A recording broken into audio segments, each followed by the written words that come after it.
Salam alaikum et bienvenue. On est le 7 août 2026. Imaginez un instant. Des dizaines d'usines modernes, pleines de machines coûteuses, volées au peuple algérien par une poignée de corrompus. Puis abandonnées, laissées à l'arrêt, à rouiller.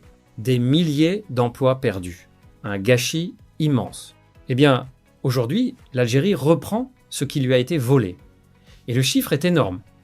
139 usines récupérées des mains des corrompus pour les rendre au peuple. 139.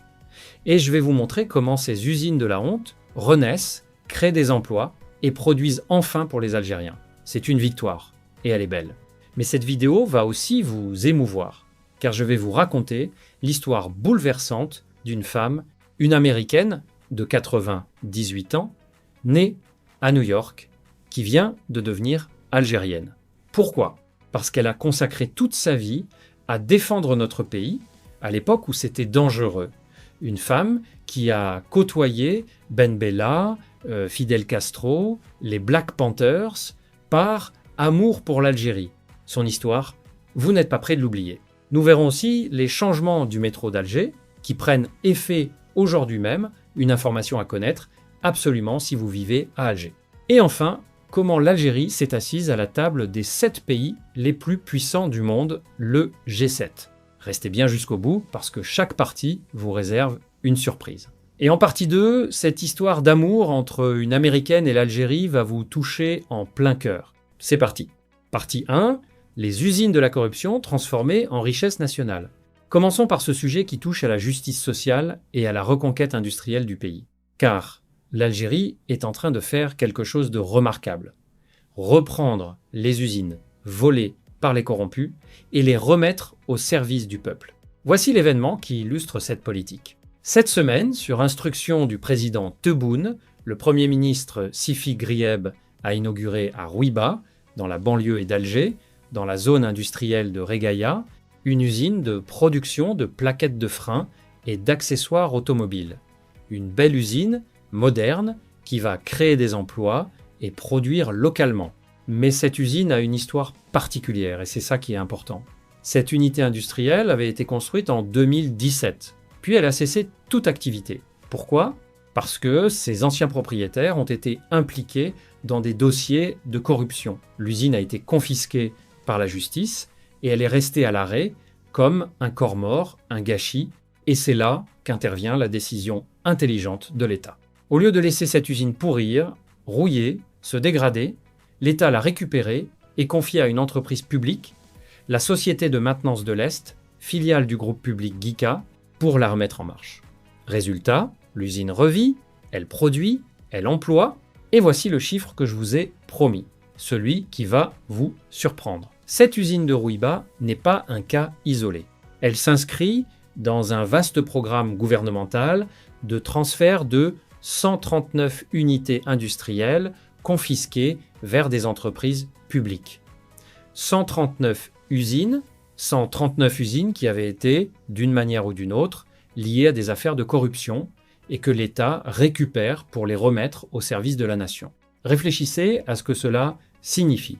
Pendant des années, des hommes d'affaires véreux, souvent liés à l'ancien système, ont bâti des empires industriels avec de l'argent détourné, des crédits bancaires jamais remboursés, des passe-droits.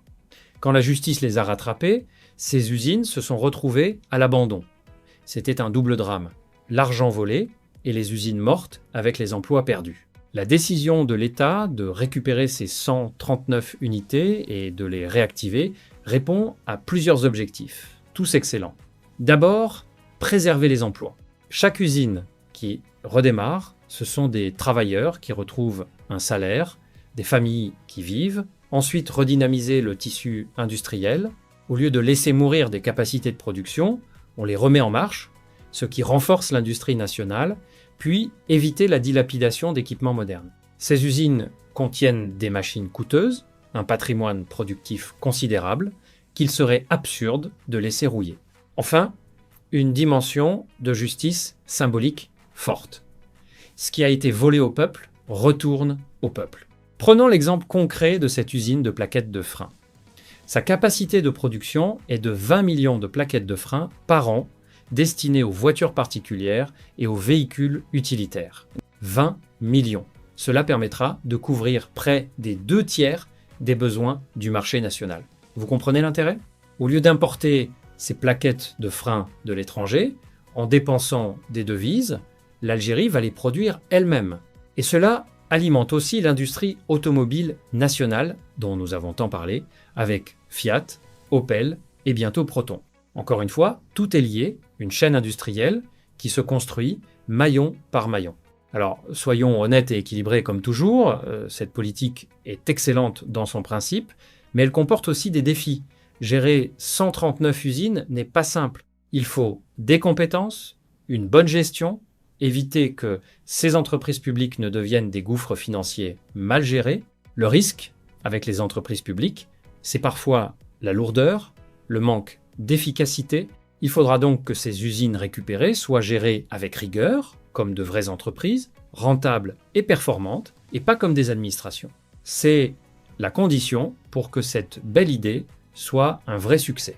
Mais la direction est juste et le symbole est fort. Un pays qui reprend aux corrompus ce qu'ils ont volé et qui le transforme en emploi et en production pour le peuple, c'est un pays qui assainit son économie et qui rend justice. C'est exactement ce que les Algériens attendent. Que la lutte contre la corruption ne soit pas seulement des procès et des discours, mais qu'elle débouche sur du concret, sur des richesses rendues à la nation. Après cette justice économique, place maintenant à une histoire de mémoire et de fidélité. Une histoire humaine qui va vous émouvoir. Celle d'une femme qui a tout donné à l'Algérie et à qui l'Algérie vient de rendre un magnifique hommage. Partie 2, Hélène Klein, l'américaine de 98 ans, qui devient algérienne. Passons maintenant à cette histoire humaine magnifique qui nous rappelle que l'Algérie n'oublie jamais ceux qui l'ont aimée et défendue. Voici les faits. Hélène Klein, une américaine âgée de 98 ans, née le 10 décembre 1928 à New York, vient d'obtenir la nationalité algérienne. Cette nationalité lui a été accordée par un décret présidentiel du 23 juillet 2026, publié au Journal officiel numéro 55. À 98 ans, presque un siècle de vie, elle devient officiellement algérienne. Mais qui est cette femme? Et pourquoi l'Algérie lui fait-elle cet honneur? Son histoire est celle d'un engagement rare, d'une vie entière consacrée aux causes justes. Hélène Klein est née en 1928 à New York, au sein d'une famille juive américaine. Dès son plus jeune âge, elle a connu la discrimination, l'antisémitisme, ce qui a forgé très tôt sa conscience des injustices. En 1951, elle s'installe en France, à Paris, où elle travaille comme traductrice. Et c'est là, dans le Paris des années 50, qu'elle découvre la lutte du peuple algérien pour son indépendance. À une époque où soutenir l'Algérie en France était mal vu, parfois dangereux, où la guerre faisait rage, Hélène Klein choisit son camp, celui de la justice, celui de la liberté des peuples, celui de l'Algérie.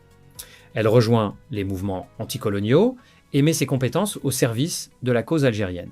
Après l'indépendance, après les accords d'Évian de 1962, elle fait ce que peu d'étrangers ont fait. Elle vient vivre en Algérie. Elle s'installe à Alger, dans ce jeune pays qui vient de naître dans le sang et l'espoir. Et elle y joue un rôle actif. Elle travaille comme journaliste à l'agence de presse algérienne, l'APS, couvrant l'actualité des pays du tiers-monde et des mouvements de libération. Elle est traductrice, interprète, elle met sa plume et son intelligence au service de son pays d'adoption. Alger, à cette époque, était surnommée la Mecque des révolutionnaires, la capitale du tiers-monde. Des combattants de la liberté du monde entier y trouvaient refuge et Hélène Klein était au cœur de cette effervescence. Elle a côtoyé les plus grands. Elle a rencontré Ahmed Ben Bella, le premier président algérien. Elle a croisé Fidel Castro, le leader cubain. Elle a accueilli des membres des Black Panthers américains, ces militants de la cause noire persécutés aux États-Unis, qui trouvaient asile à Alger. Elle a aidé à organiser le premier festival panafricain d'Alger en 1969, un événement culturel historique qui a rassemblé toute l'Afrique. En 1972, son destin s'unit définitivement à l'Algérie. Elle épouse Mokhtar Moktefi, un ancien combattant de l'Armée de Libération Nationale, l'ALN, devenu écrivain.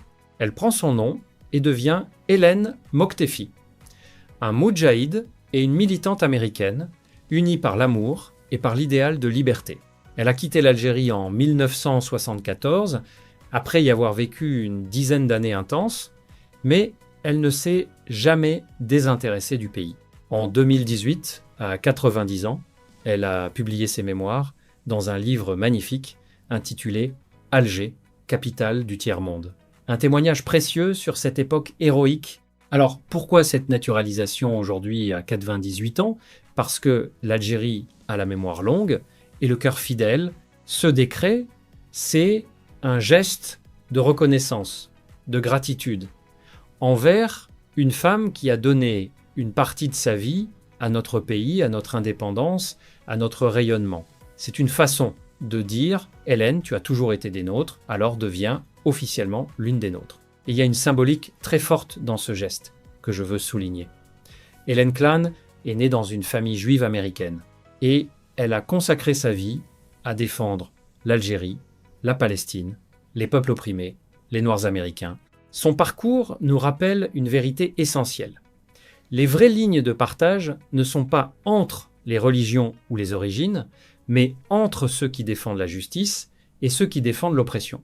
Hélène a toujours été du côté de la justice. Cette histoire est un pont, un symbole d'humanité universelle. À 98 ans, Hélène Moktefi peut donc regarder sa longue vie avec la fierté du devoir accompli et la joie de porter enfin, officiellement, la nationalité du pays qu'elle a tant aimé.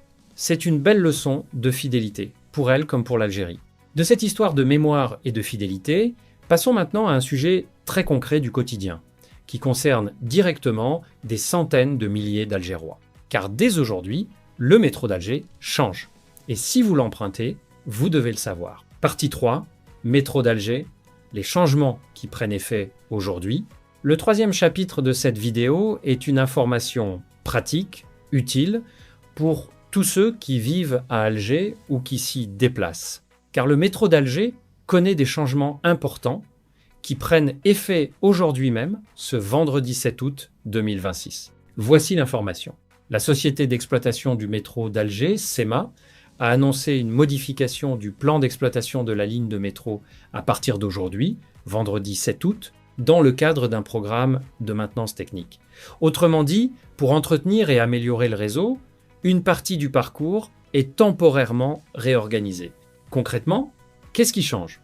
À compter d'aujourd'hui, les trajets seront directs entre les stations Aïn Adja et Place des Martyrs, dans les deux sens.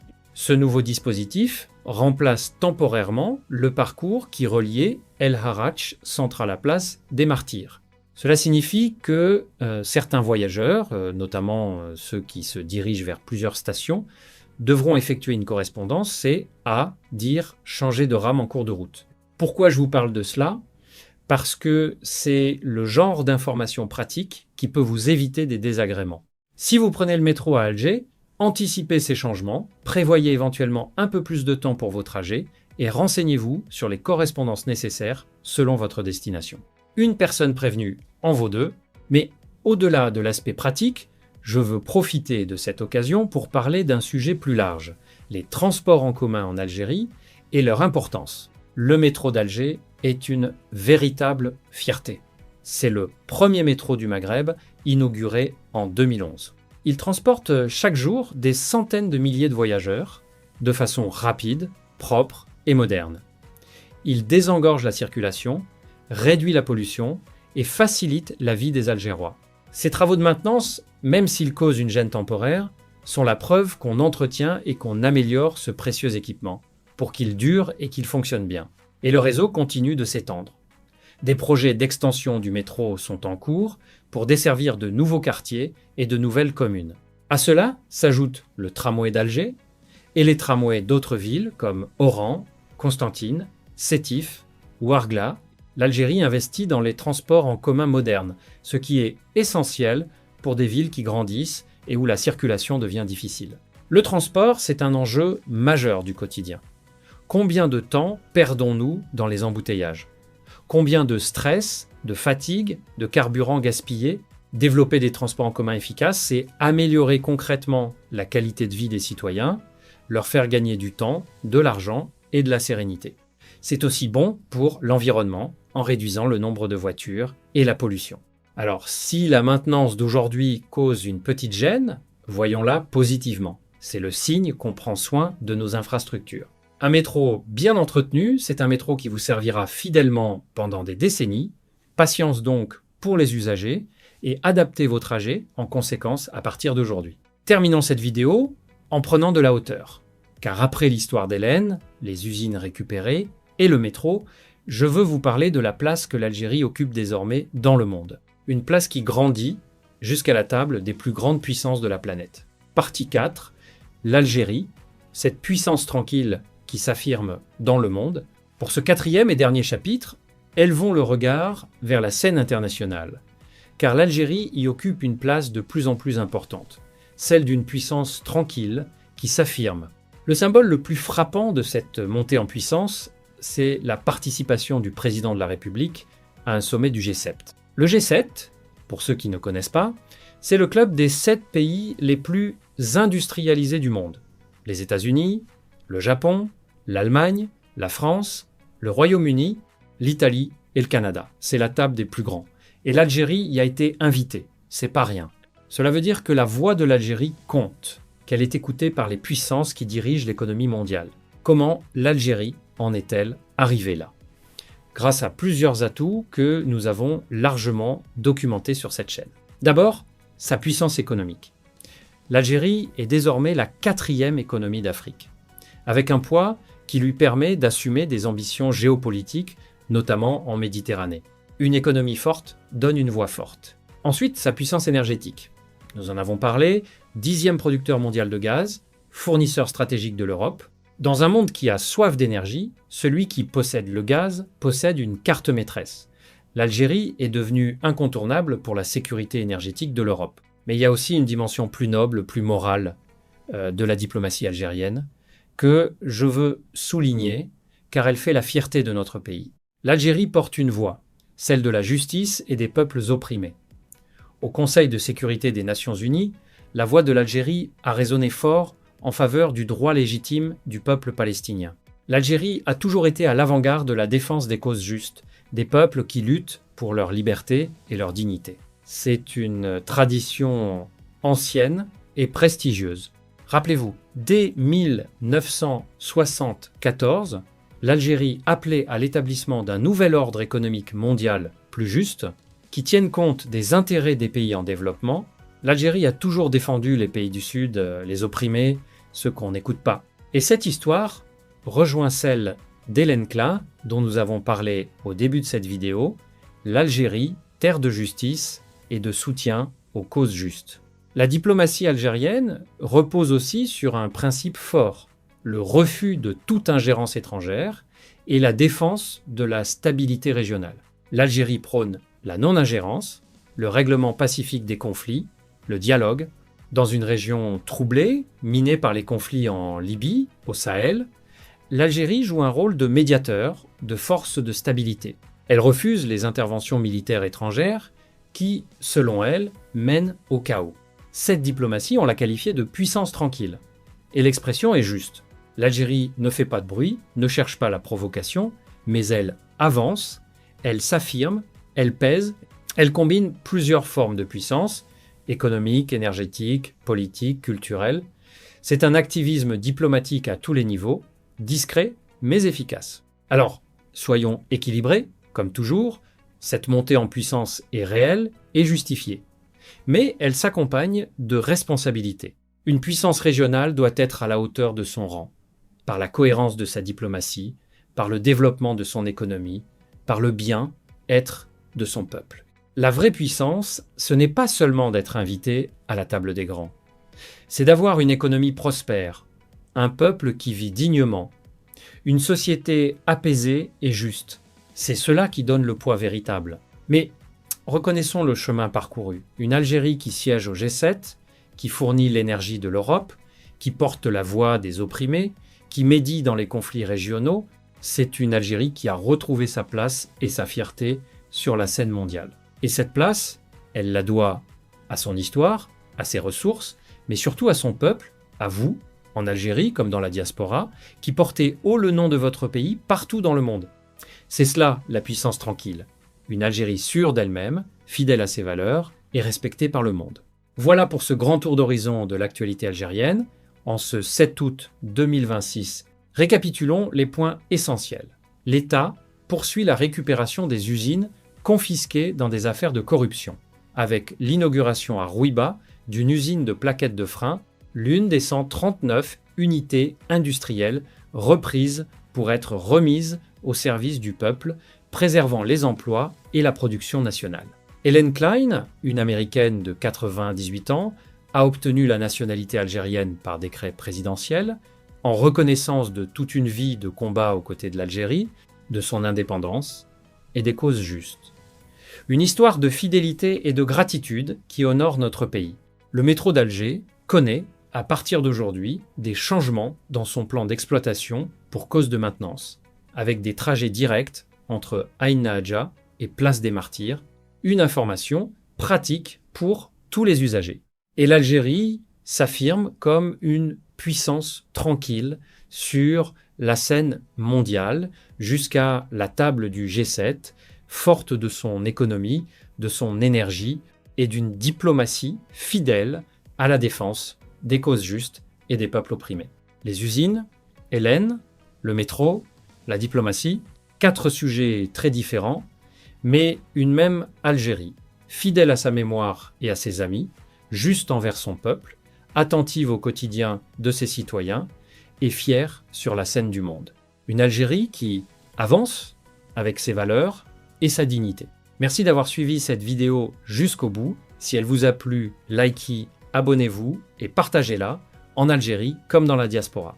Dites-moi en commentaire ce que vous avez pensé de l'histoire d'Hélène Klein, cette amie de l'Algérie. Et si vous êtes algérois, l'info sur le métro vous a-t-elle été utile? Votre avis m'intéresse toujours. On se retrouve très vite pour continuer à suivre ensemble avec passion et honnêteté cette Algérie qui avance